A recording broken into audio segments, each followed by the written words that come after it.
चलो, last lecture में हमने क्या देखा था? लास्ट लेक्चर में हमने क्या देखा था कि फ्रीक्वेंसी अलग अलग क्वांटिटी से रिलेटेड है। एक प्रॉब्लम हुआ था मोमेंटम के बारे में बताते हुए, जो कि मैंने मोमेंटम को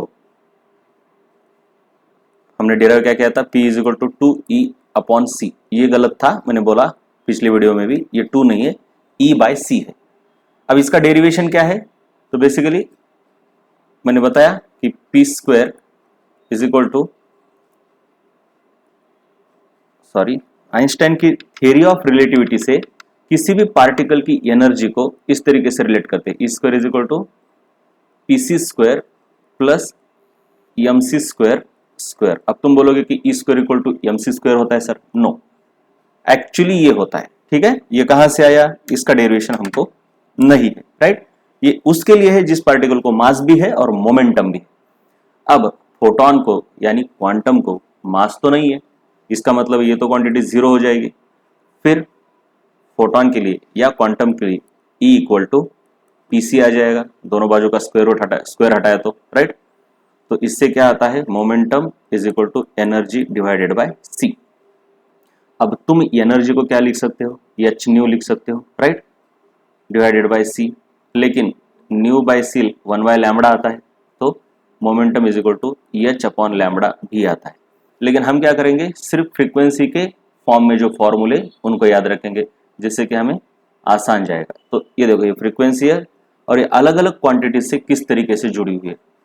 वेवलेंथ से इस तरीके से जुड़ी हुई है, टाइम पीरियड से 1/ν, मोमेंटम से H/c, क्योंकि ये तो एनर्जी है, E/c है, राइट। मोमेंटम है ये, मोमेंटम नॉट पावर। हाँ, उसके बाद ये small p, energy H/, speed of light lambda into frequency. तुम ये भी कह सकते हो कि न्यू बार से भी ये जुड़ी हुई है। न्यू बार से किस तरीके से जुड़ी हुई है, nu bar is 1/λ, so simply इसको उल्टा करना पड़ेगा, न्यू/c। और एक बोल सकते हो power of the bulb, power of the bulb को कैसे जुड़ी हुई है, N/न्यू टाइम, फिर N is total number of photons. तो फ्रीक्वेंसी सबके साथ जुड़ी हुई है। हम पहले फ्रीक्वेंसी निकालेंगे, अगर कभी कुछ समझ में नहीं आ रहा तो पहले फ्रीक्वेंसी निकालेंगे, उससे दूसरी कोई भी क्वांटिटी निकालेंगे, कुछ भी तुमको दिया है तो, ठीक है। चलो, अब ये क्वेश्चन क्या कहता है, find the energy and time period of the photon having this much momentum. अब हमने अभी देखा momentum is related to frequency as H/c। So इससे हमको फ्रीक्वेंसी मिल जाएगी, frequency is equal to PC/H। Transform करने के बाद मोमेंटम कितना है, 3 × 10⁶ into speed of the light कितनी होती है, 3 × 10⁸ या 7-8 में, और ये 6.6 इंटू -34। तो इसको अगर करोगे तो 3 2 2.2 आ जाएगा। अब मोटा मोटी करेंगे हम कैलकुलेशन, इतना नहीं, तो 2 से 1.5 आता है, तो 2.2 से कुछ 1.3 वगैरह आएगा, इंटू 10⁻², कितना होता है 14, तो ये प्लस हो जाए 48। तो ये बहुत ही ज़्यादा फ्रीक्वेंसी है, क्योंकि इतनी फ्रीक्वेंसी नहीं रियलिटी में होती, लेकिन अभी हमने सॉल्व किया इसको, ठीक है। रियलिटी में ऐसा कोई फोटोन या फिर क्वांटम नहीं हो सकता कि जिसकी इतनी ज़्यादा फ्रीक्वेंसी हो। एक तो फोटोन बोला गया है, तो फोटोन तो इस रेंज में आता है नहीं, क्योंकि फोटोन विजिबल लाइट का है, विजिबल लाइट में इतनी फ्रीक्वेंसी नहीं होती। लेकिन चलो अभी हाइपोथेटिकली कर देते हैं इसको। उसके बाद अब एनर्जी निकालनी है, तो एनर्जी कैसे निकालोगे, जरा मोमेंटम कुछ ज़्यादा ही दे दिया, एक्चुअली कुछ इसकी वैल्यू देनी चाहिए थी, 3 × 10⁻⁻, ऐसा कुछ देना चाहिए था, ठीक है। लेकिन अभी चलो मैं बता रहा हूँ कैलकुलेशन कैसे करना। एनर्जी क्या होती है फिर, H/न्यू। तो ओके, हाँ ठीक है, मोमेंटम दिया है तो तुम इतना सब करने की जरूरत नहीं थी, डायरेक्ट एनर्जी निकाल सकते थे। Energy equal, sorry, momentum is equal to E/c करोगे तो directly E is equal to PC, है ना, ऐसा भी कर सकते थे, राइट। लेकिन ठीक है, फ्रीक्वेंसी निकाली, क्योंकि टाइम पीरियड भी तो निकालना है ना। तो अब एनर्जी क्या आएगी, H/न्यू, H क्या है,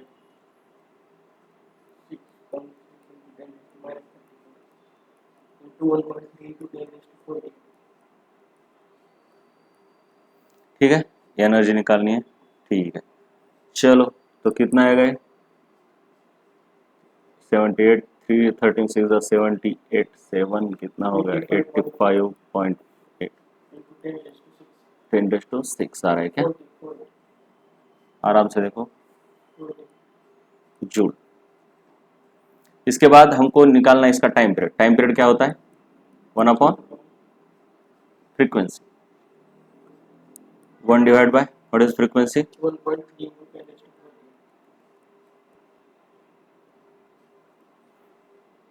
तो जो भी है इसका वैल्यू 1.0.75 ऐसा कुछ आएगा, है ना, इंटू 10⁻⁻48 सेकंड। तो ये बीच में ही आ गया। वैसे तो हमने ब्लैक बॉडी रेडिएशन शुरू किया था, आज हमको फोटो इलेक्ट्रिक इफेक्ट शुरू करना था। ये थोड़ी गलती हो गई थी लास्ट कल वाले प्रॉब्लम में, इसलिए इसको ले लिया। चलो अब जाते हैं फोटो इलेक्ट्रिक इफेक्ट की तरफ। फोटो इलेक्ट्रिक इफेक्ट हम पढ़ रहे हैं लाइट के बारे में। ड्यूअल नेचर यानी पार्टिकल और वेव नेचर दोनों हैं। अभी हम कुछ एक्सपेरिमेंट्स ऐसे देख रहे हैं जिसकी वजह से ये प्रूव होता है कि लाइट कौन से नेचर दिखाती है, पार्टिकल नेचर। पार्टिकल नेचर दिखाने वाले 4 चीजें हैं, याद रखनी है, फोटो इलेक्ट्रिक इफेक्ट, और कौन सा, black body radiation, variation of specific heat और लाइन स्पेक्ट्रा। अब इनमें से फोटो इलेक्ट्रिक इफेक्ट है, इसमें हम प्रूव करेंगे कि लाइट पार्टिकल नेचर रखती है अपने पास, राइट। वैसे तो हमको बोर का मॉडल पढ़ना है, वही ज़्यादा इंपॉर्टेंट है। एक्चुअली इस चैप्टर में बहुत सारी चीज़ें ऊपर से ही दी है, फिर भी ये फोटो इलेक्ट्रिक इफेक्ट भी इतना डिटेल देने की ज़रूरत नहीं थी। केमिस्ट्री में काम है एटम का स्ट्रक्चर कैसा है, बस उतना ही पढ़ा, क्योंकि ये इनके ऊपर फिजिक्स में अलग से एक चैप्टर है, राइट। फोटो इलेक्ट्रिक इफेक्ट का इलेक्ट्रॉन और फोटोन बोल के एक कंप्लीट चैप्टर है। चलो ठीक है, जो भी है। फोटो इलेक्ट्रिक इफेक्ट बेसिकली क्या होता है, ऐसी एक मेटल की प्लेट होती है और इधर एक प्लेट, एनोड और कैथोड रहता है। इसको ट्यूब में बंद करके, जो कि इधर तुमको असेंबली बताई गई है, और ये लाइट का सोर्स रहता है इधर, और इस लाइट के सोर्स से क्या आएगा, फोटोन आएगा। ये कहा इधर से क्या आ रहा है तुम्हारा, फोटोन। इसके पास एनर्जी होगी, एनर्जी ऑफ द फोटोन बोलेंगे इसको, H इंटू न्यू। मान लो इसके पास 100 जूल की एनर्जी है, तो ये क्या करता है, यहाँ पे इसके मेटल सर्व, ये मेटल यूजुअली इधर क्या मेटल यूज करते हैं, इधर बैटरी वगैरह कनेक्ट की गई है, और ये बीच में कुछ नहीं, मतलब गैस है छोटा मोटा, वो भी पार्शियल वैक्यूम ही रहता है, जिससे कि इलेक्ट्रॉन के मूवमेंट को कोई परेशानी ना हो, ठीक है। ये ऐसा कोई वायर नहीं है, दिस इज नॉट वायर, कुछ भी नहीं है, इधर कुछ है ही नहीं, ठीक है। अब जैसे ही इधर इलेक्ट्रॉन है, मेटल के ऊपर क्या होता है, इलेक्ट्रॉन रहते हैं उसके घूमने वाले, उसके एटम में। फोटोन इसके ऊपर गिरता है तो इस इलेक्ट्रॉन को ये बाहर निकाल देता है, नॉकआउट करता है। अब बेसिकली तुम देखोगे ये मेटल का सरफेस है, इसका इलेक्ट्रॉन है, तो मेटल इलेक्ट्रॉन अपने आप बाहर नहीं आ सकता। तुमने कभी देखा है क्या, ऐसा मेटल ले लो, ऐसे बाहर थोड़ी इलेक्ट्रॉन निकलते, क्यों नहीं निकलते, क्योंकि जैसे ही इलेक्ट्रॉन ऐसा बाहर आना चाहेगा, तो ये तो मेटल अभी न्यूट्रल है ना, तो जैसे ही ये इधर आएगा इलेक्ट्रॉन, तो इधर पॉजिटिव चार्ज क्रिएट होगा ना, तो ये पॉजिटिव चार्ज इसको खींचेगा, नहीं जाने देगा। तो मेटल इसको इधर घूमने देता है अपने उसके बीच में, लेकिन बाहर नहीं आने देता। तो इलेक्ट्रॉन को बाहर निकालना है तो तुमको कुछ तो एनर्जी प्रोवाइड करनी पड़ेगी, है ना। जैसे जमीन के ऊपर अगर तुम बॉल रखते हो, वो अपने आप तो ऊपर नहीं जाता, लेकिन क्योंकि ग्रेविटी उसको खींचती है ना अपने तरफ, लेकिन तुम अगर बाहर से एनर्जी प्रोवाइड करते हो, अपने हाथ से वर्क करते हो, तो ये जा सकता है। तो वैसे ही ये फोटोन इसके ऊपर गिरता है, और फोटोन खुद की एनर्जी से कोई एनर्जी, थोड़ी एनर्जी इसको दे देता है, और ये बाहर निकलता है। अब देखो ये बिल्कुल ऐसे ही है, आम के पेड़ को, इधर आम है, आपने पत्थर मारा 100 जूल से, तो तोड़ने के लिए कुछ एनर्जी लगेगी, और जो एनर्जी बचेगी उस एनर्जी को लेके ये दौड़ेगा। तो टोटल 100 जूल एनर्जी है, मान लो तोड़ने के लिए कुछ 30 जूल एनर्जी लग गई, फिर भी बची, क्योंकि फोटोन एक बार कोलाइड होने के बाद पूरी एनर्जी इलेक्ट्रॉन को दे देता है। तो पहले तो टूटने के लिए, और जो बची उस एनर्जी से इधर दौड़ने लगता है, उसको काइनेटिक एनर्जी बोलते हैं। This is basically energy given by the photon, this is basically work function of the metal, इसको बोलते हैं work function. Ionisation potential actually क्या है? आयोनाइजेशन पोटेंशियल है ना, amount of energy required to give eject the electron. Physics में या फिर एटॉमिक स्ट्रक्चर में इसको वर्क फंक्शन बोलते हैं, राइट। इधर मैंने लिखे सबके सिंबल मीनिंग, और जो बची वो इलेक्ट्रॉन की काइनेटिक एनर्जी। बस ये चीजें बहुत इंपॉर्टेंट। मतलब फोटो इलेक्ट्रिक इफेक्ट में हुआ क्या, एक्चुअली जब भी ऐसी असेंबली बनाई, जो भी है ऐसा इधर, ठीक है, और जैसे ही इसके ऊपर लाइट गिरी तो इसके अंदर से करंट बहने लगा, है ना। इधर एमीटर लगाया है तो इसमें करंट बहने लगा। अरे कैसे करंट बहा? साइंटिस्ट को पहले समझ नहीं रहा था कि बहा कैसे। इसका मतलब है जरूर इसके इधर से इधर इलेक्ट्रॉन जा रहे होंगे। तो आइंस्टाइन ने बोला, आइंस्टाइन ने इसका एक्सप्लेनेशन दिया। ये जो इफेक्ट है, ejection of the electrons from the metal surface when it is hit by the photon is called as photo electric effect. इस इफेक्ट को एक्सप्लेन किया आइंस्टाइन ने। उसने बोला कि क्या होता होगा कि फोटोन को अगर तुम पार्टिकल की तरह समझोगे, समझ में आ रहा है ना कि किस तरीके से फोटोन को पार्टिकल का नेचर आया। पहले तो नहीं था, सब पता नहीं था। तो ये कैसे होता होगा, तो जरूर फोटोन पार्टिकल की तरह बिहेव करता होगा। उसके पास एनर्जी होगी, कुछ एनर्जी वर्क फंक्शन के लिए। वर्क फंक्शन यानी ये मेटल की प्रॉपर्टी है, right. This is the work function of metal. Kinetic energy किसकी है? ये इलेक्ट्रॉन जो भाग रहा है, और फोटोन जो कि ऊपर से गिर रहा है, ये फोटोन की एनर्जी है। तो तीन लोग हैं इसमें शामिल। ये जो इक्वेशन दिया आइंस्टाइन ने, Einstein's equation of photo electric effect बोलते इसको, इसके लिए उसको नोबेल प्राइज मिला। ठीक है, लाइट को पार्टिकल की तरह ट्रीट करना ही होगा, उन्होंने बताया। ये बहुत इंपॉर्टेंट है। तो ये सब चीजें किसको किसको क्या कहना है, हर एक चीज का एक्सप्लेनेशन मैं दूंगा बाद में। लेट, ये सभी हम सिंबल्स इस्तेमाल करेंगे। तो आइंस्टाइन ने बोला कि देखो ये ऐसे काम करता हो, energy of photon should be equal to work function of the metal plus kinetic energy. अब हमको पता है एनर्जी ऑफ फोटोन क्या होती है, एच न्यू। वर्क फंक्शन, इसको अब वर्क फंक्शन तो ये मेटल की प्रॉपर्टी है, तो इसको तो कुछ भी लिख सकते हो तुम, बस मेटल की एक वैल्यू है वो। तो उन्होंने इसको कुछ एच न्यू नॉट लिखा। तो ये न्यू नॉट क्या है बाद में देखेंगे, बस लिखा। चलो एच न्यू नॉट लिखते हैं, लिख तो सकते हैं ना। हा? फिर kinetic energy half m u square होता है। तो इसी इक्वेशन को इस तरीके से तुम लिख सकते हो, 1 और 2 दोनों के दोनों आइंस्टाइन के फोटो इलेक्ट्रिक इफेक्ट के इक्वेशन है। समझ में आ रहा है ना आप तक? तो ये काइनेटिक एनर्जी यानी ये किसका मास होगा? काइनेटिक एनर्जी किसकी है? इलेक्ट्रॉन के। तो मास भी इलेक्ट्रॉन और वेलोसिटी भी इलेक्ट्रॉन। ये फ्रीक्वेंसी किसकी होगी? फोटोन, फोटोन की। और ये क्या है इसको समझते हैं अभी हम, इसको समझना है, राइट।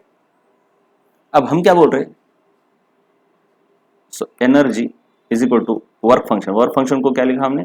H nu naught. चलो एनर्जी को भी हमने क्या लिखा? H nu plus kinetic energy. अब मान लो ये दोनों इक्वल कब होंगे? जब ये 0 होगा, और फिर ये एच न्यू में से एच एच भी कैंसिल हो जाएगा। So nu equal to nu naught कब आता है? जब काइनेटिक एनर्जी निकलने वाले इलेक्ट्रॉन की 0। इसका मतलब है फोटोन की ऐसी frequency, new not is, what is new not? New not is the frequency of the photon जो कि मेटल पर गिरने पर इलेक्ट्रॉन बस बाहर निकलता है, दौड़ नहीं पाता, बस बाहर निकलता है।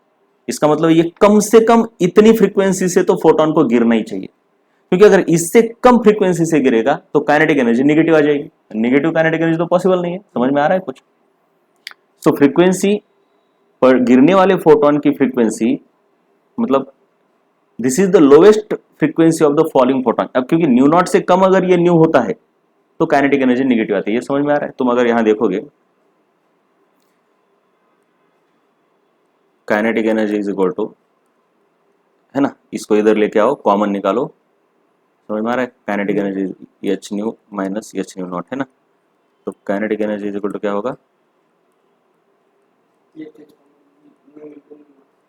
तो यहां पे देखो इसमें क्या हो सकता है, काइनेटिक एनर्जी कभी निगेटिव तो हो ही नहीं सकती क्योंकि वो हाफ एम वी स्क्वायर है, मास भी पॉजिटिव है, वी भी पॉजिटिव, वी तो स्क्वायर है ना उसका, तो ये भी पॉजिटिव है, तो काइनेटिक एनर्जी हमेशा पॉजिटिव रहेगी। इसका मतलब है गिरने वाले फोटोन की फ्रीक्वेंसी कम से कम न्यू नॉट तो होनी चाहिए, उससे अगर कम हो गई तो फोटो इलेक्ट्रिक इफेक्ट दिखेगा नहीं। इसका मतलब ये होता है कि इलेक्ट्रॉन बाहर निकलेगा ही नहीं। एग्जैक्टली इक्वल हो गए तो काइनेटिक एनर्जी जीरो, मतलब जस्ट इलेक्ट्रॉन बाहर निकलेगा। मतलब इलेक्ट्रॉन को बाहर निकालने के लिए कम से कम तुमको फोटोन की फ्रीक्वेंसी न्यू नॉट जितनी होनी चाहिए। इतना समझ में आ रहा है? तो इस न्यू नॉट को बोलते हैं थ्रेशोल्ड फ्रीक्वेंसी। क्या बोलते हैं? थ्रेशोल्ड फ्रीक्वेंसी, इतना याद रखें। New not, threshold frequency new not is defined as the minimum frequency with which photon should strike in order to observe the photoelectric effect. ये फोटोन के ऊपर डिपेंड नहीं करती, ये मेटल के ऊपर डिपेंड करती है। हर एक मेटल की थ्रेशोल्ड फ्रीक्वेंसी अलग अलग रहती है। जिसका आयोनाइजेशन पोटेंशियल ज्यादा है, जो कि हम पीरियोडिक टेबल में पढ़ेंगे, आयोनाइजेशन पोटेंशियल ज्यादा है यानी उसका इलेक्ट्रॉन निकालना मुश्किल होता है। कोई मेटल है उसका इलेक्ट्रॉन निकालने के लिए 30 जूल लगेगी, ये मैं बहुत ज्यादा बता रहा हूँ, एक्चुअली इलेक्ट्रॉन वोल्ट में होता है। दूसरा मेटल है उसको निकालने के लिए 50 जूल लगेगी। तो इसके लिए कम से कम फ्रीक्वेंसी फोटोन की अलग रहेगी, इसके लिए कम से कम अलग रहेगी। सो ये जो थ्रेशोल्ड फ्रीक्वेंसी है ये मेटल के ऊपर डिपेंड करती है। जो मेटल इजीली इलेक्ट्रॉन देता है उसकी थ्रेशोल्ड फ्रीक्वेंसी कम रहेगी, जो इजीली नहीं निकालने देता इलेक्ट्रॉन ज्यादा। हमको पता है पीरियोडिक टेबल में अगर हम देखेंगे, ये लिथियम छोड़ दो, सोडियम, पोटेशियम, रुबिडियम, सेजियम, ऐसे ऐसे नीचे आते हो तो आयोनाइजेशन पोटेंशियल कम होता है, राइट? तो इसका मतलब है इसका इलेक्ट्रॉन निकालना आसान है लेकिन इसका निकालना मुश्किल है। तो इसकी थ्रेशोल्ड फ्रीक्वेंसी कम रहेगी, इसकी थ्रेशोल्ड फ्रीक्वेंसी ज्यादा। तो थ्रेशोल्ड फ्रीक्वेंसी समझ में क्या है? और यहाँ पे जो भी लिखा है ये सब, ये सिंबल देख लो। हाँ, एक तो इसमें इस्तेमाल करे हैं या फिर दूसरे इक्वेशन में। तो photo electric effect does not occur if frequency of the falling photon is less than threshold frequency of the metal. याद रहे। चलो इसके ऊपर कुछ क्वेश्चंस देखेंगे, पढ़ो। When photon of energy 2 electron volt strikes a metal surface of work function 1.5 electron volt, then find first kinetic energy of electron ejected. चलो क्या फॉर्मूला है? आइंस्टाइन का इक्वेशन मैं लिखता हूं एक बार फिर से। Energy of the falling photon, हाँ ठीक है, is equal to work function of the metal plus kinetic energy of the electron. ये सब देखो किसका किसका क्या है, मेटल, इलेक्ट्रॉन और फोटोन। ये सेटअप तो समझ में आ गया ना। ये सेटअप क्या है, इसमें क्या है, ये फोटोन गिर रहा है, उसकी वजह से इलेक्ट्रॉन निकल रहा है, और इस इलेक्ट्रॉन को खींचने के लिए ये बैटरी लगाई है ना, इधर प्लस इधर minus.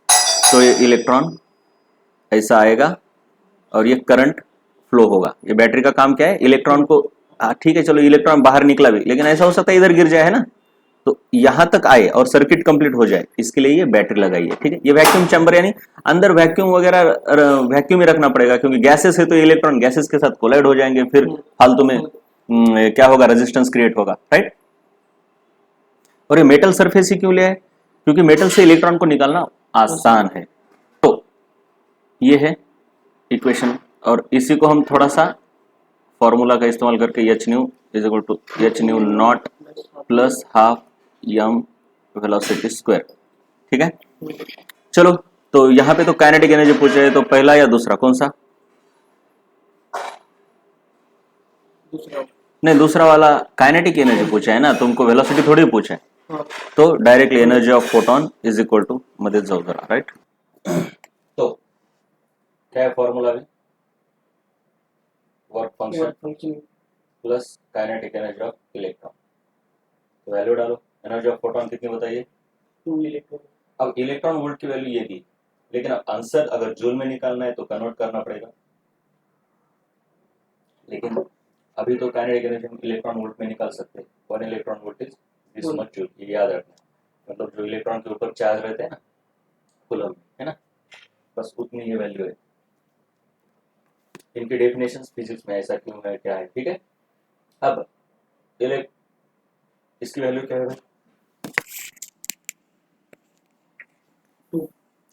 Electron volt, electron volt, हाँ 2 इलेक्ट्रॉन वोल्ट। तो आंसर इलेक्ट्रॉन वोल्ट में आएगा, याद रहे। क्या है? Work function is this 1.5 plus kinetic energy. Directly बता सकते हो तुम काइनेटिक एनर्जी कितनी है? 0.5 इलेक्ट्रॉन वोल्ट। अगर तुमको जूल में कन्वर्ट करना है इसको, तो तुमको क्या करना पड़ेगा? 0.5 इंटू 1.6 इंटू 10⁻⁻19 जूल। अब इसको कैलकुलेट करके तुम निकाल सकते हो, ठीक है। तो 8 हाँ 8 इंटू माइनस, कहीं पे गलती तो नहीं हो रही ना? एक तो 8 नहीं 0.8 ना, 0.8 इंटू 10⁻⁻19 या फिर 8 इंटू 10⁻⁻20 जूल। सही है ना? 2 electron volt 1.5 is work function 2.5। बिल्कुल सही है। चलो ये अब क्या निकालना है? वेलोसिटी। हाँ कन्वर्ट तो करना ही पड़ेगा क्योंकि वेलोसिटी एसआई यूनिट है, मतलब मीटर पर सेकंड में निकालते हैं हम, इलेक्ट्रॉन वोल्ट से नहीं निकल सकती थी। अब वेलोसिटी काइनेटिक एनर्जी से निकल जाती है। कैसे निकल जाती है? Kinetic energy is equal to half m v square. Kinetic energy कितनी निकाली हमने? 8 into 10⁻⁻20 8 into 10⁻⁻20 is equal to half into mass of electron, याद होना चाहिए 9.1 इंटू 10⁻31 किलोग्राम। ये हमने पढ़ा है, अब ये याद होना चाहिए। मास of electron, mass of proton वगैरह सब चीजें, हाँ, इंटू वी स्क्वायर। अब इसके बाद इधर 16 इंटू, इसको इधर लेके जाएंगे।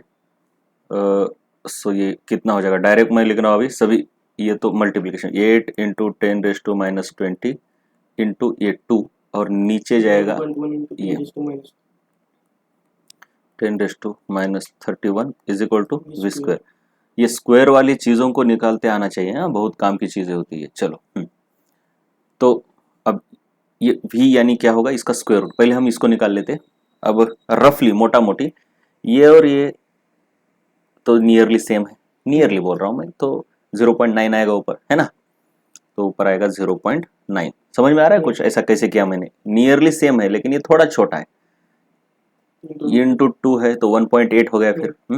चलो एक स्टेप बढ़ा ही देता हूँ, और इंटू 10⁻⁻, माइनस ये ऊपर जाके प्लस बनेगा, -20 + 30 = 11। तो ये this is your v square, right. तो वी स्क्वायर इज 1.8 इंटू 10⁻11। अब स्क्वायर रूट निकालना है तो पावर हमको कैसे चाहिए? इवन चाहिए। तो हम क्या करेंगे? 18 into 10, v square is equal to 18 into 10⁻10। तो वेलोसिटी बन जाती है तुम्हारी इसका स्क्वायर रूट, राइट, 18 इंटू 10⁻10। अब स्क्वायर रूट में क्या होता है? पावर आधी हो जाती है, राइट, 10⁻5 बन गई। और 18 का स्क्वायर रूट 16 का 4 है, ये थोड़ा बड़ा है उससे, तो इसका स्क्वायर रूट नियरली 4.2 वगैरह कुछ आएगा, 4.12।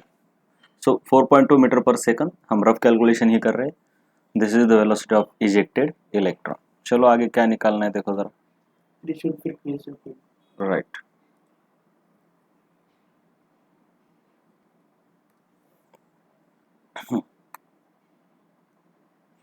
थ्रेशोल्ड फ्रीक्वेंसी, ये वर्क फंक्शन से निकलती है, right.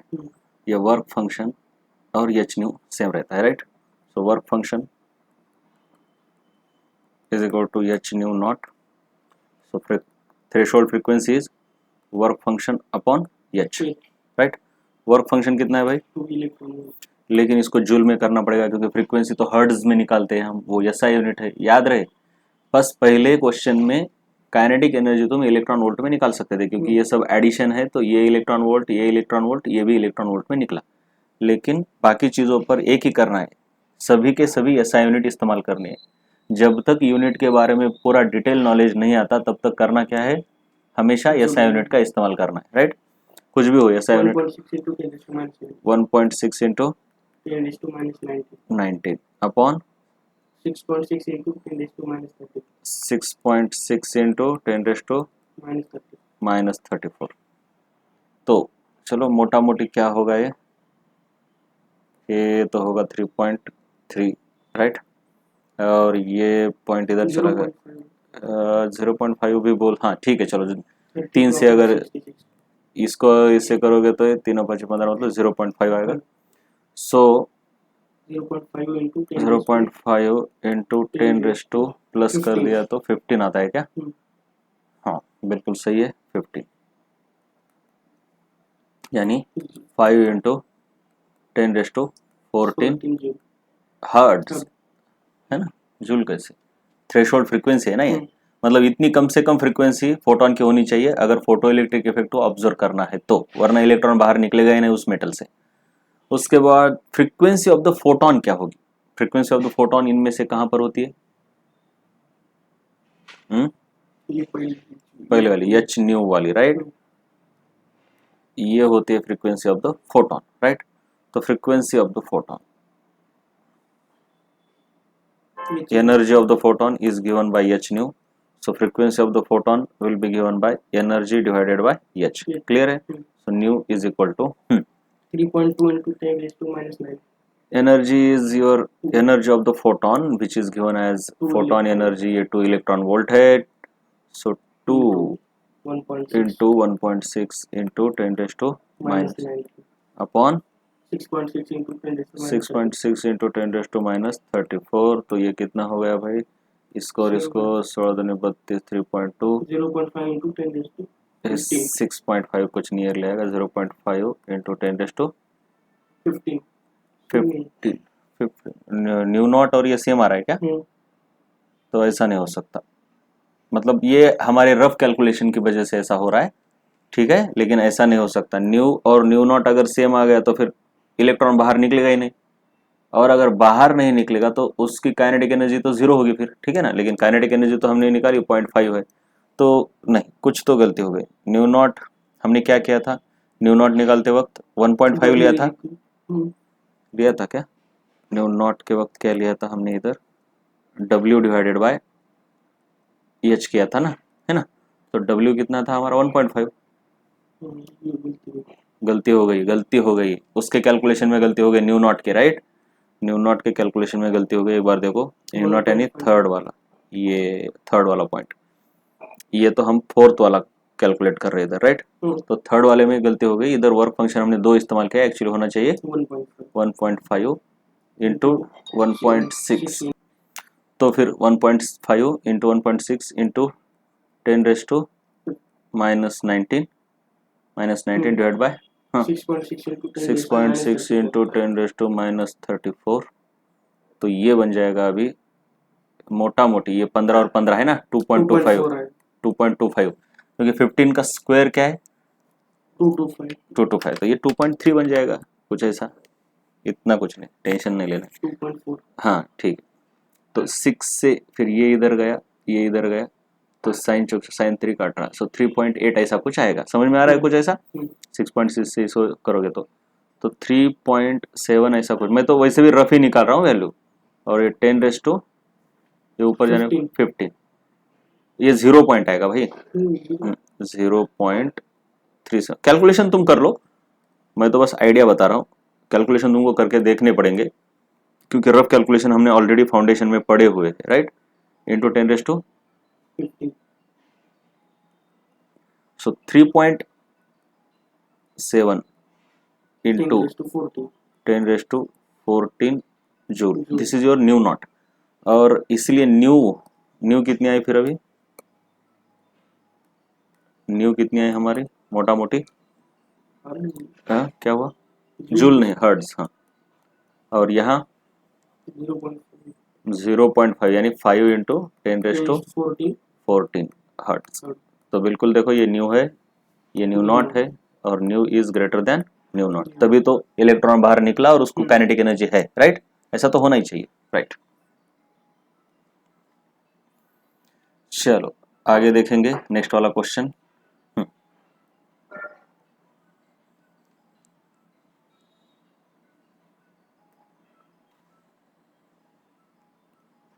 A photon ejects an electron from the metal surface of threshold frequency। ये जो दिया है क्या है वो, चलो बोर्ड में कैसा क्वेश्चन करते हैं, right, with kinetic energy this find the frequency of the photon, right, find the frequency of the photon.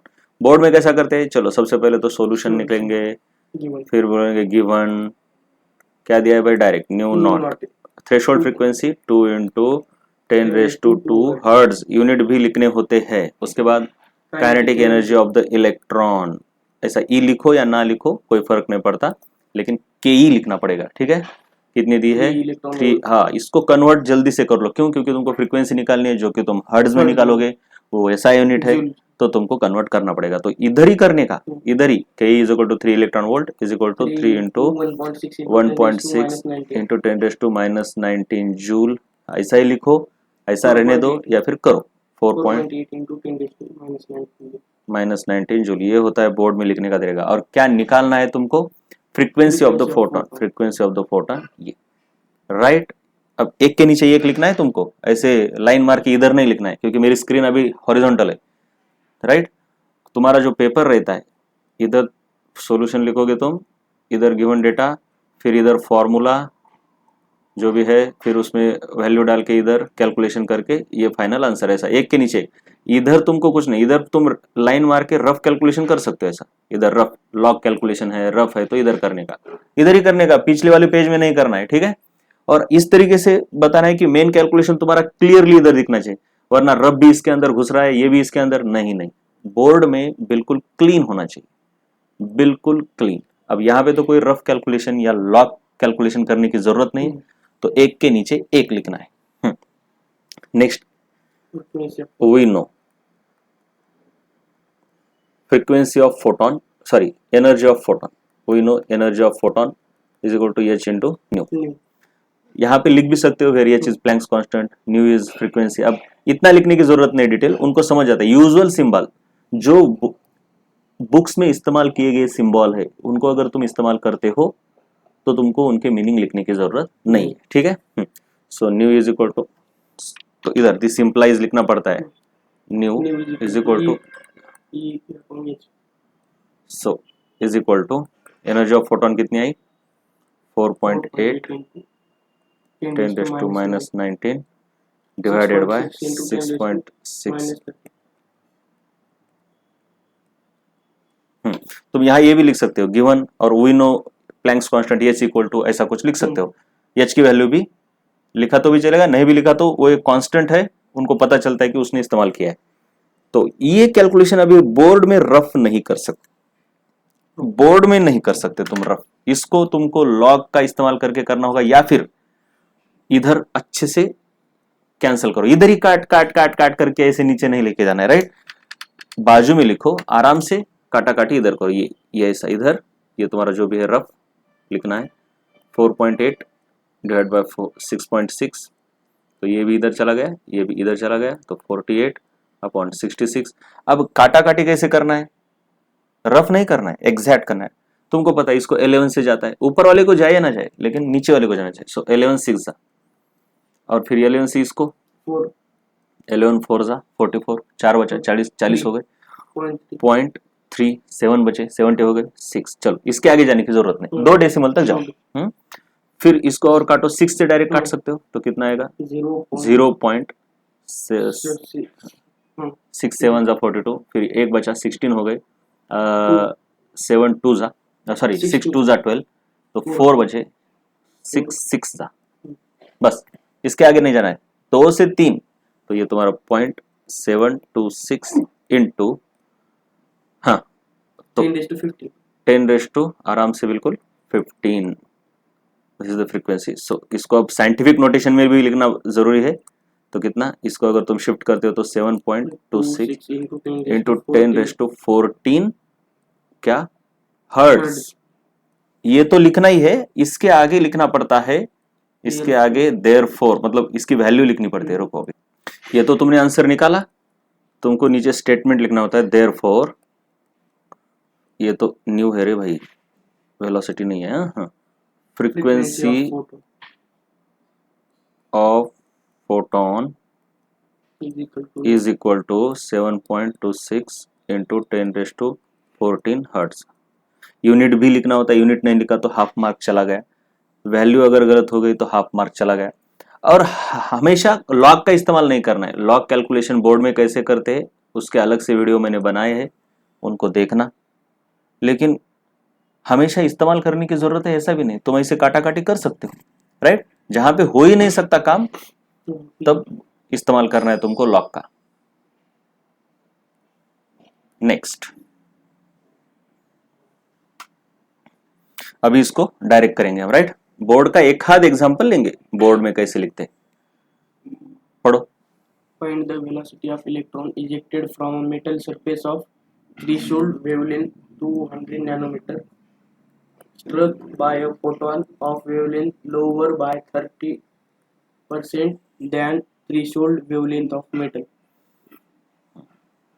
अब देखो, थ्रेशोल्ड फ्रीक्वेंसी हमने देखी, थ्रेशोल्ड वेवलेंथ बस उस फ्रीक्वेंसी को वेवलेंथ में कन्वर्ट करना है।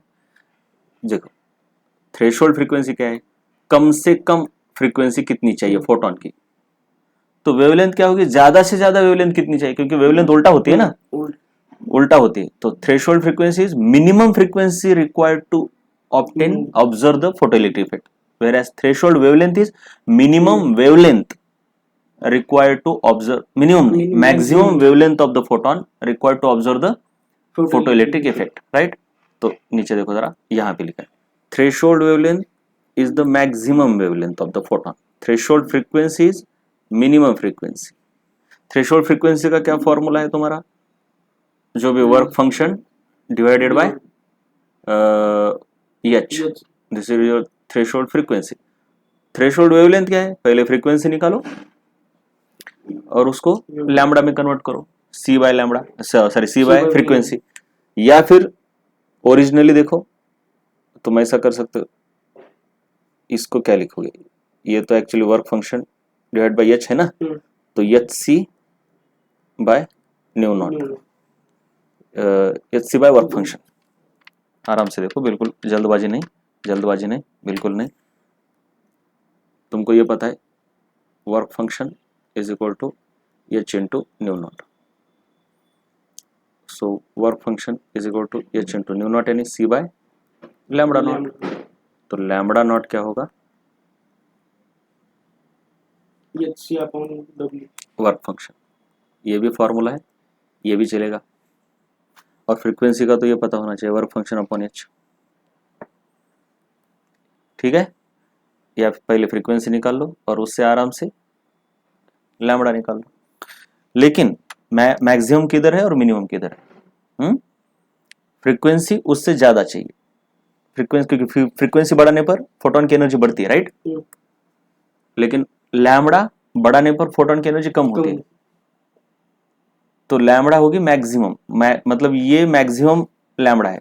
इससे ज्यादा लैम्बडा अगर तुम डालोगे तो इलेक्ट्रॉन बाहर नहीं निकलेगा, है ना। लैम्बडा बढ़ाओगे तो फिर फोटोन की और एनर्जी कम हो जाएगी, तो उससे ज्यादा बढ़ाओगे, थ्रेशोल्ड से ज्यादा लैम्बडा बढ़ाओगे तो इसकी तो एनर्जी कम हो गई, फिर तो ये इलेक्ट्रॉन नहीं निकाल पाएगा, ठीक है। वर्ड्स को ध्यान रखो, इसके ऊपर एमसीक्यू आते हैं थ्योरेटिकल, मिनिमम मैक्सिमम बोल के, राइट।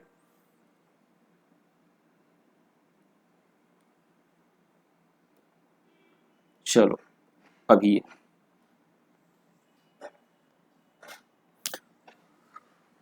तो लैम्बडा नॉट तो तुमको दिया है 200 नैनोमीटर, 200 नैनोमीटर यानी इनको एसआई में कर लो, 200 इंटू 10⁻⁹, नैनो का मतलब -9, समझ में आ रहा है।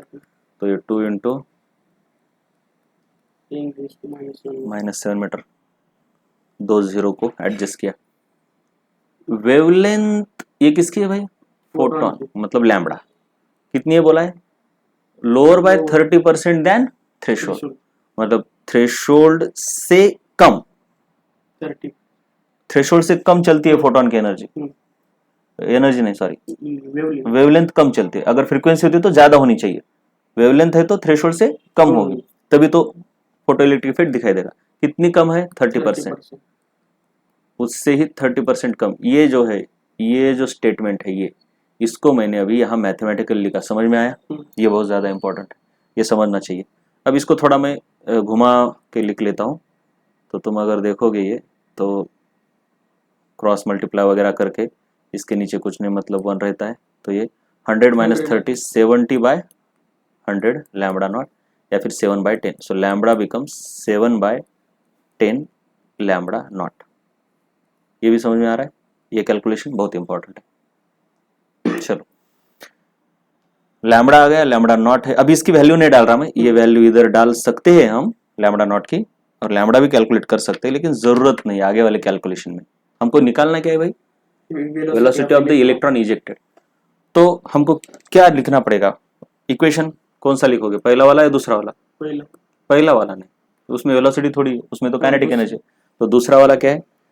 We know Einstein's photoelectric equation, photoelectric equation, ठीक है। H nu equal to h nu naught plus half m v square. लेकिन इसमें फ्रीक्वेंसी हमको लैम्बडा चाहिए, तो फ्रीक्वेंसी की जगह पर हम सी बाय लैम्बडा लिख सकते हैं ना। So h c by lambda is equal to h c by lambda naught plus half m v square. पहले तो मैं इनको रीअरेंज करके एक वेलोसिटी का फॉर्मूला निकाल के देता हूँ तुमको, क्योंकि कई बार ऐसे velocity of the ejected electron पूछ सकते हैं। वैसे तो यहाँ वैल्यू डाल के भी हम कर सकते हैं, लेकिन मैं एक फॉर्मूला निकाल के दे रहा हूँ। पहले तो हम इस टर्म को शिफ्ट करेंगे इधर, तो h c upon lambda minus h c upon lambda naught is equal to half v square. अब मैं एल एच एस को आर एच एस की तरफ और आर एच एस को मतलब फ्लिप करके लिख रहा हूं, तो कोई फर्क नहीं पड़ता।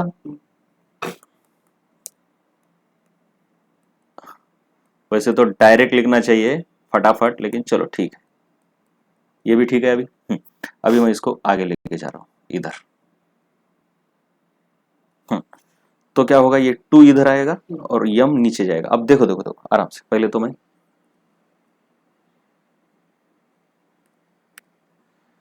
इसको ऐसा है वैसे ही रहने दो, हाफ एम वी स्क्वायर, ये वेलोसिटी है। क्या क्या कॉमन निकलता है देखो, ये लैम्बडा को हम लैम्बडा नॉट इसके फॉर्म में लिख सकते हैं। देखो 7/10 लैम्बडा नॉट लिख सकते हैं, तो मैं यहाँ पे डायरेक्टली लिख रहा हूँ अभी इधर, इसके नीचे 7/10 लैम्बडा नॉट, तो ये ऊपर जाके 10/7 हो जाएगा, राइट।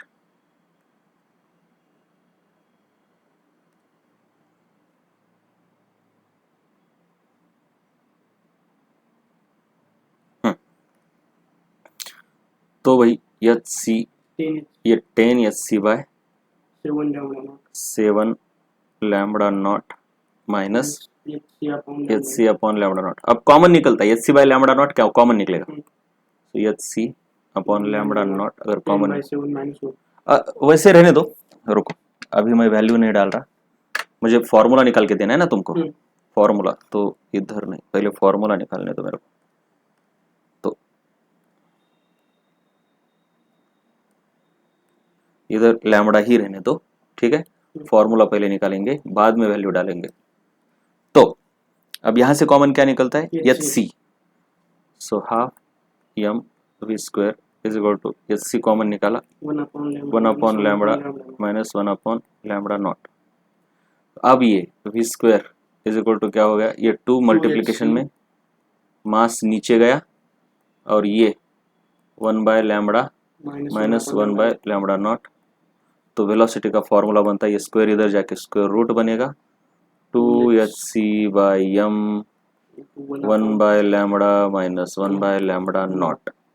ऐसे कुछ लोगों को ऐसा फॉर्मूला चाहिए होता है, बहुत मजा आता है।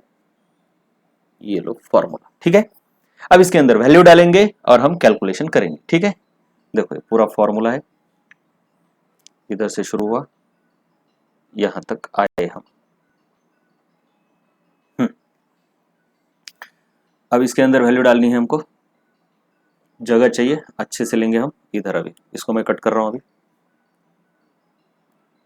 देखो ये वाला फॉर्मूला था, मैंने ये स्क्वायर रूट को इधर लिया, मतलब इसको लिखा है मैंने, राइट। पहले बार बार स्क्वायर रूट कैलकुलेशन में परेशान करेगा हमको।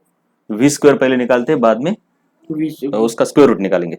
चलो वैल्यू बताओ अभी, मस्त एकदम कैलकुलेशन करना है। हाँ 2 into 6.6 into 6.6 into 10 raised to minus 34, 3 into into ये हो गया एच, अभी सी 3 into 10 raised to 8 अपॉन यम कितना है 9.1 इंटू 10 raised to -31, राइट। चलो ये मास है। अब किसकी value 1 upon 1 upon 7 by 10 lambda naught. This is 7/10, right. हाँ तो 7 by 10 lambda naught. चलो चलो 7/10 लैम्बडा नॉट, Minus ये हम निकाला था ना, हम्म, इसकी वैल्यू निकाली थी, minus 1 upon lambda naught. Lambda naught. Lambda naught को रहने दो, बाद में एक साथ डालेंगे। अब लैम्बडा नॉट भी कॉमन निकलता है, राइट। हम्म, तो यहाँ पे अभी क्या करेंगे हम, देखो कैलकुलेशन इसको इसके साथ करोगे तो ये नियरली 3 टाइम्स ही आ गया। ये 3 2 जा, ये 2.2 आ गया। हाँ तो ये कितना बना भाई 4.4, 4.4 into 10 raised to 4.4 into 10 rest. अब Minus three. इसको और इसको करोगे तो ये कितना बनेगा, ये कट के -3 -3, और ये -3 और ये 10⁵ 5. राइट। हम्म, अब इंटू ये 10 ऊपर जाएगा, ये 10 ऊपर जाएगा, नहीं उसको अंदर ही रहने देना पड़ेगा। लैम्बडा नॉट बाहर Lambda निकालेंगे, लैम्बडा नॉट को बाहर निकालेंगे हम, लैम्बडा नॉट। फिर अंदर क्या रहेगा, ये 10 ऊपर जाएगा तो 10/7 -1. और अब इनकी वैल्यू डालो, इधर वैल्यू डालेंगे हम 4.4 इंटू 10⁵। लैम्बडा नॉट हमने लिखा था 200 नैनोमीटर, 2 इंटू 10⁻7 आया था, -7, और अंदर क्रॉस मल्टीप्लाई करो, इसके नीचे कुछ नहीं मतलब 1 है, सो 3/7 आ जाएगा ये। अब 2.2 फाइनली 10 raised to 12. 2.2 नहीं, सब कुछ करना पड़ेगा ना, 2.2 ठीक है, 2.2 यानी 6.6 हो गया, राइट। इसको 2.2, इसको इससे मल्टीप्लाई करो तो 6.6 और डिवाइड बाय 7 इंटू 10⁻, ये ऊपर जाके 12 बन गया। सो वी स्क्वायर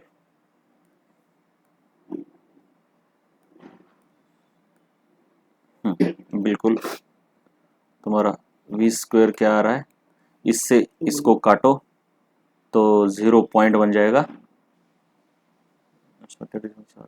0.9, उसके बाद 3 4 इंटू 10⁻12। अब ये भी कर सकते हो ऐसे, इसका तो इसको 10 कर दो, एक से नहीं करोगे क्योंकि फिर ये इवन है तो ऑड हो जाएगा। तो शिफ्ट क्यों कर रहे हैं, क्योंकि 0.94 का स्क्वायर रूट निकालना उतना अच्छे से आता नहीं। तो 94 इंटू 10⁻10, ये v स्क्वायर है, लेकिन v क्या होगा फिर इसका रूट होगा, तो ये तो हाफ हो गया, और ये तकरीबन 9 और 10 के बीच आ रहा है, 9 और 10 के बीच, तो 9.5 ले सकते हैं हम into 10⁵ velocity of the electron है, इसीलिए मीटर पर सेकंड। इस तरीके से इस प्रॉब्लम को सॉल्व करना था, ठीक है, बहुत बड़ा प्रॉब्लम था। चलो ये क्या बोलता है, if threshold frequency of a metal is this, find its threshold wavelength. बहुत ही सिंपल है, थ्रेशोल्ड फ्रीक्वेंसी और थ्रेशोल्ड वेवलेंथ क्या है। थ्रेशोल्ड वेवलेंथ यानी अभी हमने देखा कि c/μ0, यही तो रिलेशन है वेलोसिटी, सॉरी वेलोसिटी, फ्रीक्वेंसी और वेवलेंथ का डायरेक्ट। तो क्या है, c is 3 into 10⁻8. And this is कितना दिया ये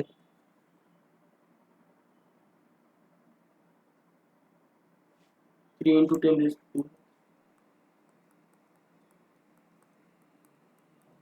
कितना 10⁻6.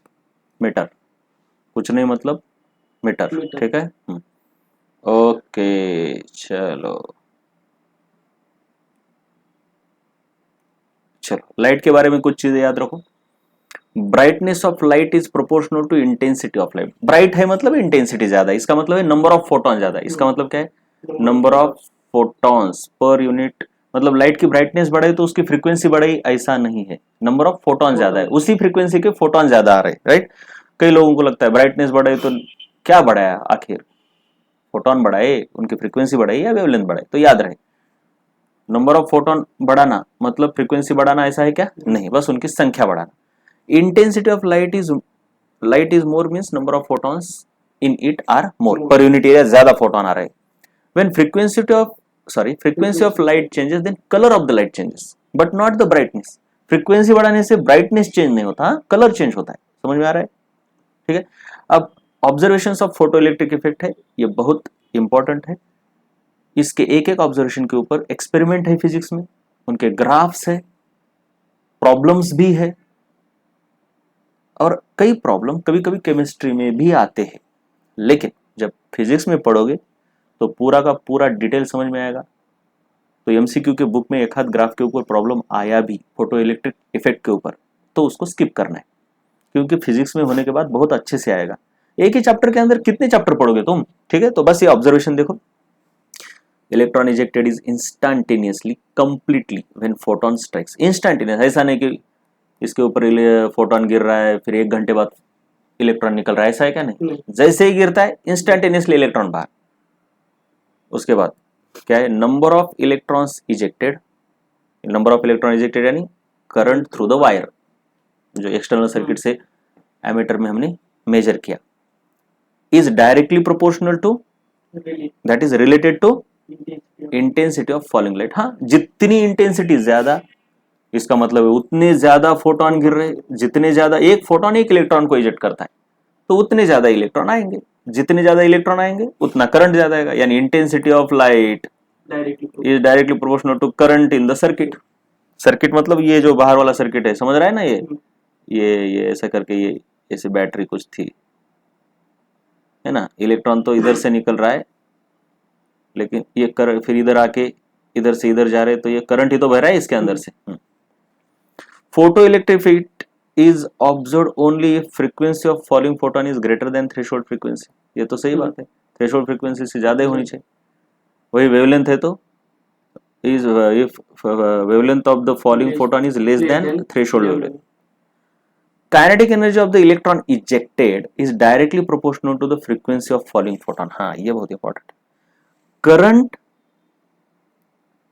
through the circuit is proportional to intensity, but kinetic energy of the electron ejected is proportional to frequency of the photon। बिल्कुल सही बात है, गिरने वाले फोटोन की फ्रीक्वेंसी ज्यादा है, इसका मतलब इसकी एनर्जी ज्यादा है।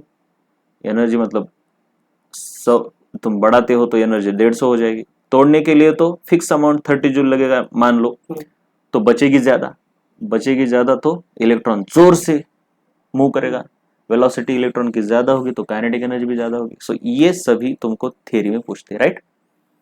इसके आगे है हाइड्रोजन स्पेक्ट्रम। हम देख रहे हैं लाइट का पार्टिकल नेचर, उसमें हमने देखा black body radiation particle nature का ही फेनोमेनन है, फोटो इलेक्ट्रिक इफेक्ट भी उसी का फेनोमेनन है। तीसरा हम देख रहे हैं हाइड्रोजन स्पेक्ट्रम, ये भी पार्टिकल नेचर का ही एग्जाम्पल है। स्पेक्ट्रम मतलब जैसे हमारे फिंगरप्रिंट होते हैं वैसा होता है। क्या है देखेंगे अभी, जरा यहां पे बताता हूं। स्पेक्ट्रम का मतलब एक्चुअली होता क्या है।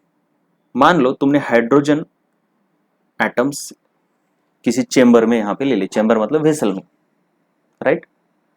और तुमने क्या किया, इधर से लाइट डाली, सोर्स ऑफ लाइट है ये लाइट तो व्हाइट रहती है, बीच में प्रिज्म डाला जिससे कि ये स्प्लिट हो जाएगी सारे के सारे कलर्स में, राइट? सारे कलर दिखेंगे। और यहां पे एक फोटोग्राफिक फिल्म है, ये क्या करती है, अगर तुम इसको हटाओगे, इस सैंपल को हटाओगे,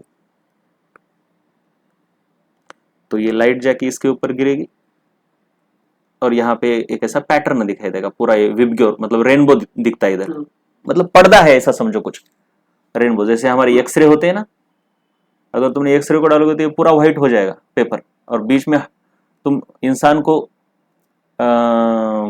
स्टैंड करोगे तो क्या होगा, बीच बीच में तुमको बीच में अगर कोई नहीं है तो ये पूरा ब्लैक पेपर दिखता है, और अगर तुमने बीच में किसी इंसान को खड़ा कर दिया तो जहां पर हड्डियां है वहां पर व्हाइट व्हाइट दिखाई देने लगता है, राइट? तो इसका मतलब होता है कि जब भी एक्सरे जाके इसको टकराते तो इस पेपर को ब्लैक बनाते, और जहां पे एक्सरे नहीं टकराते वहां पे वो व्हाइट रह जाता है। कुछ समझ में आ रहा है क्या कैसा काम करता है? ये बेसिकली है व्हाइट, ये जो पेपर है वो व्हाइट है। अगर एक्सरे आए और इस पूरे के ऊपर टकरा गए तो ये व्हाइट का क्या बनेगा, ब्लैक, ऐसा कुछ समझ लो। और अगर ये पूरा ब्लैक बनने वाला है, मतलब बीच में कुछ नहीं है, तो ये ऐसा पूरा ब्लैक बनता है। लेकिन अगर इसके रास्ते में ऐसी कोई हड्डी है, ऐसी कुछ ऐसी हड्डी आ गई रास्ते में, हड्डियां, क्योंकि बोन्स को ही दिखाता है एक्सरे, जब भी हम एक्सरे निकालते हैं तो, और यहाँ पे एक ऐसी हड्डी आ गई, तो बाकी को रास्ते में कुछ नहीं है, तो जहां पे हड्डी है बस वहां पे क्या होगा, तुमको व्हाइट कलर दिखेगा इस तरीके से, उसी के करस्पॉन्डिंग, उसी के शेप का व्हाइट कलर। ये ऐसे एक्सरे काम करता है, मतलब मैं मोटा मोटी बता रहा हूं, ठीक है। ये अब वही हाइड्रोजन के स्पेक्ट्रम के बारे में होने वाला है। क्या होने वाला है, देखो, ये सोर्स ऑफ लाइट है, इधर से लाइट निकली व्हाइट, इधर से लाइट तुम्हारी निकली व्हाइट, प्रिज्म डाला, सारे के सारे कलर दिखाई देने चाहिए और हमको पता चलना चाहिए कौन सा कलर इस फिल्म के ऊपर आ रहे हैं और कौन से नहीं आ रहे।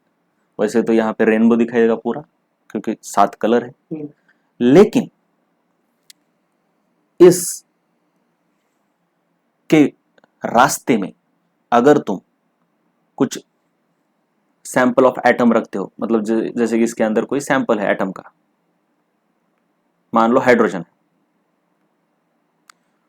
तो यहां पे एक पर्टिकुलर पैटर्न ऑफ लाइन दिखाई देता है, मतलब पूरा का पूरा तुमको क्या दिखाई देगा, कलरफुल बैकग्राउंड, क्योंकि पूरा तो कलरफुल, लेकिन कुछ वेवलेंथ्स को ये एब्जॉर्ब करता है, जैसे कि हमारी हड्डियां कुछ पोर्शन को रोक के रखती है, वैसे ही ये क्या करता है, कुछ पोर्शन को, कुछ वेवलेंथ्स को ये एटम का सैंपल एब्जॉर्ब करता है, और ये यहाँ पे कुछ तुमको ऐसा पैटर्न दिखाई देता है, ऐसा अलग पैटर्न, और ये एटम टू एटम वेरी करता है। जैसे कि एक्सरे के बीच में तुम इंसान को लाओगे तो पैटर्न अलग दिखेगा, कुत्ते को लाओगे तो अलग दिखेगा। सो हम ये बोल सकते हैं कि X ray gives you the idea about internal anatomy, internal structure of an organism. तो वैसे ही ये जो स्पेक्ट्रम होता है, स्पेक्ट्रम गिव्स यू, इसको बोलते हैं स्पेक्ट्रम, ये हाइड्रोजन का स्पेक्ट्रम बोलेंगे। द स्पेक्ट्रम गिव्स यू, अभी क्या आइडिया देता है ये बाद में पता चलेगा, लेकिन एटम बदलने पर ये स्पेक्ट्रम बदल रहा है, मतलब हर एक एटम की ये स्पेक्ट्रम यूनिक है। तो किसी से अगर हम ऐसे बहुत सारे एटम्स का स्पेक्ट्रम निकाल के हमारे पास लगते हैं और किसी वेसल के अंदर अननोन एटम है और उसके अंदर से हम लाइट पास करते हो, स्पेक्ट्रम देखते हैं, तो उसको हम मैच करके बता सकते हैं कि ये एटम कौन है अंदर। So this spectrum is acting like fingerprint of atom, right. हम फिंगरप्रिंट से पता करते हैं कि इंसान कौन है, तो ऐसे स्पेक्ट्रम से पता कर सकते हैं कि वो एटम कौन है। समझ में आ रहा है सब कुछ, राइट। अब यह ऐसा क्यों होता है, बाद में पता चला कि ये एटम क्या करता है कि आने वाले वेवलेंथ में से कुछ वेवलेंथ को खा जाता है, एब्जॉर्ब करता है। एब्जॉर्ब करने के बाद जो एब्जॉर्ब की है वहां पे तुमको काली काली लाइन दिखाई देगी और बाकी जगह पर कलरफुल। तो इसलिए इस स्पेक्ट्रम को बोलते हैं एब्सॉर्प्शन स्पेक्ट्रम। क्या बोलेंगे, एब्सॉर्प्शन स्पेक्ट्रम। वही अब इस सैंपल को क्या करो तुम, कई देर तक इसने खाया, अब इसके अंदर एनर्जी भर गई ना। जैसे कि किसी आग में अगर तुम गोले को डालते हो, लोहे के गोले को, तो पहले तो ये हीट खाएगा, लेकिन जब आग बुझाते हो तो अपने अंदर से हीट बाहर निकालेगा। तो वैसे ही ये होता है, इसको अगर तुम निकाल दोगे और दूसरी फोटोग्राफिक फिल्म यहां पे लाओगे तो बिल्कुल इसके उल्टा होता है, मतलब जो खाया था वो अब बाहर निकालेगा। पहले क्या किया उसने, सभी को जाने दिया और कुछ को खाया, जो देखो ऐसे कुछ गई और कुछ ये नहीं गई पाई, नहीं जा पाई, ये इसने खा लिया। अब क्या करता है वो, जो खाया है उसको बाहर निकालेगा, मतलब इसको बाहर निकालेगा, इसको बाहर निकालेगा, इसको, और पैटर्न बिल्कुल इसके उल्टा दिखाई देगा। तो इसको बोलते हैं इमिशन स्पेक्ट्रम। वो पहले क्या, एब्सॉर्प्शन स्पेक्ट्रम था, ये इमिशन मतलब बाहर निकालना, एब्सॉर्प्शन मतलब क्या क्या खाया वो दिखा, अब खाने के बाद बाहर क्या क्या निकल रहा है वो दिख रहा है, तो इमिशन स्पेक्ट्रम। इमिशन स्पेक्ट्रम और एब्सॉर्प्शन स्पेक्ट्रम एक दूसरे के अपोजिट होते हैं, जैसे फोटो और उसके निगेटिव रहते, राइट। हाँ, हाइड्रोजन स्पेक्ट्रम इसका नाम क्यों रखा, क्योंकि हम बस हाइड्रोजन की स्टडी कर रहे हैं, बाकी एटम्स की स्टडी करना अभी हमारे स्कोप के बाहर है। तो एक्चुअली एटॉमिक स्पेक्ट्रम बोलना चाहिए, ठीक है ना। एटॉमिक स्पेक्ट्रम में हम डिटेल में किसके बारे में बात कर रहे हैं अभी, हाइड्रोजन स्पेक्ट्रम। किसकी बात कर रहे हैं, हाइड्रोजन स्पेक्ट्रम। तो यहाँ पे उसका सेटअप दिखाया गया है, देखो ऐसी व्हाइट लाइट आई, यहाँ पे कुछ रहता है, ये फिल्टर वगैरह रहते हैं, फिर ये प्रिज्म है, प्रिज्म से लाइट ऐसे बेंड होके जाती है ना, रिफ्रैक्शन होता है, इसलिए ऐसा उल्टा दिखाया है, मैंने नहीं दिखाया। और ये डिटेक्टर फिल्म के ऊपर तुमको ये दिखाई दिया, क्या दिखाई दिया देखो जरा, ब्लैक बैकग्राउंड पर कलरफुल। तो ये इन्होंने थोड़ा गलत किया है, पहले तो क्या दिखाना चाहिए, एब्सॉर्प्शन स्पेक्ट्रम नीचे है, पहले तो एब्जॉर्ब करेगा ना भाई वो, तो ये नीचे है, ये एब्सॉर्प्शन स्पेक्ट्रम। ये लाइट आई, ये सैंपल है हाइड्रोजन का, फिर ये फिल्टर, फिर ये ऐसा एब्सॉर्प्शन स्पेक्ट्रम कैसा है, पूरा कलरफुल है, और जहां खाया वहां पे ब्लैक लाइंस है। अभी इसी सैंपल को क्या किया है, अभी इसने खाया है ना, ये खा के गर्म हो गया ऐसा कुछ समझो, तो इसको एक्साइटेड सैंपल बोलते हैं। अभी पहले ग्राउंड स्टेट में था, ग्राउंड मतलब नीचे रहना, अब खाने के बाद उछल रहा है ये, तो उसको बोलते हैं excited. So this sample is excited sample. Excited sample से एमिटेड वेवलेंथ निकल रही है, और ये ऐसे दिखते हैं, बस इसके अपोजिट। देखो जहां पे ब्लैक है यहाँ पे कलर, ये समझ में आ रहा है। एब्सॉर्प्शन स्पेक्ट्रम और दूसरा है इमिशन स्पेक्ट्रम। सभी एटम का स्पेक्ट्रम यूनिक रहता है, ऐसा क्यों रहता है बाद में पता चलेगा, लेकिन ये स्पेक्ट्रम जो है, इससे कई सारे सवाल उठे और उनके जवाब बोहर ने दिए। अभी तो हम कुछ नहीं, बस यहाँ पे स्पेक्ट्रम है इतना ही याद रखो, कुछ टेंशन मतलब ये कहां से आया, कैसे हुआ, क्या, कुछ नहीं, ऐसा है। अब दूसरी बात यह है, स्पेक्ट्रम दो तरीके के होते हैं, एक है कंटिन्यूअस, दूसरा है लाइन। स्पेक्ट्रम के दो तरीके होते हैं, कंटिन्यूअस स्पेक्ट्रम, दूसरा है लाइन। तुम अगर देखोगे ये लाइट के जो विबग्योर बनता है, ये कंटिन्यूअस है, मतलब कहीं पे तुमको ऐसी लाइन नहीं दिखेगी कि यहाँ पे ब्लू खत्म हो गया और यहाँ पे ग्रीन शुरू हुआ, इसको बोलते हैं कंटिन्यूअस स्पेक्ट्रम। लेकिन यहाँ पे स्ट्रेट लाइन दिखाई दे रही है, एग्जैक्ट लाइन, इसको बोलते हैं लाइन स्पेक्ट्रम। तो एटम के स्पेक्ट्रम लाइन स्पेक्ट्रम है, और ये पार्टिकल नेचर की वजह से है, बाद में पता चलेगा, अभी तो बस स्पेक्ट्रम बता रहा हूं मैं। तो मैंने ये सब लिखा हुआ है, ये तुम पढ़ सकते हो। एब्सॉर्प्शन स्पेक्ट्रम क्या है, colourful light, sorry black lines, हाँ black lines on colourful background. Emission spectrum क्या है, colourful lines on black background, उल्टा है। Both absorption and emission spectra are line spectra, ये भी बताया मैंने। They are like fingerprints of the element. Line spectra like that of hydrogen gas were successfully explained by Bohr's model of atom। इसलिए Bohr का model बहुत ज्यादा important है। कैसे एक्सप्लेन किया बाद में देखेंगे। कुछ साइंटिस्ट ने ये देखा कि भाई ये जो भी स्पेक्ट्रम आ रहा है, ये कुछ वेव नंबर ही है ना, ये lines related to some wave number ही है। इन वेव नंबर्स को इन्होंने देखा क्या है, मान लो ये 23 है, ये कुछ 100 नैनोमीटर है, ये कुछ 150 है, ये 360 है, तो इनके बीच कोई रिलेशन है क्या, ये देखा है ना। बुद्धिमत्ता चाशनी मेंटल एबिलिटी में रहता है, क्या पैटर्न ढूंढो। तो उन्होंने ये पैटर्न ढूंढने की कोशिश की। हम क्या पैटर्न ढूंढे, अरे एवरी टर्म इज 2n², ऐसा कुछ है ना। तो ये तो इतना आसान नहीं। इन्होंने कई सारे साइमुलेशंस की, और साइंटिस्ट ने ये देखा कि ये जो भी वेव नंबर है, उन्होंने वेव नंबर की, ये वेव नंबर भी ले सकते हो, वेवलेंथ ले सकते हो, फ्रीक्वेंसी, लेकिन उन्होंने चूज किया वेव नंबर के ऊपर स्टडी करना है। तो उन्होंने ये पाया कि ये सभी लाइन इस फॉर्मूले में फिट होती है, where n1 and n2 are two integers, r is a constant called as a Rydberg's constant,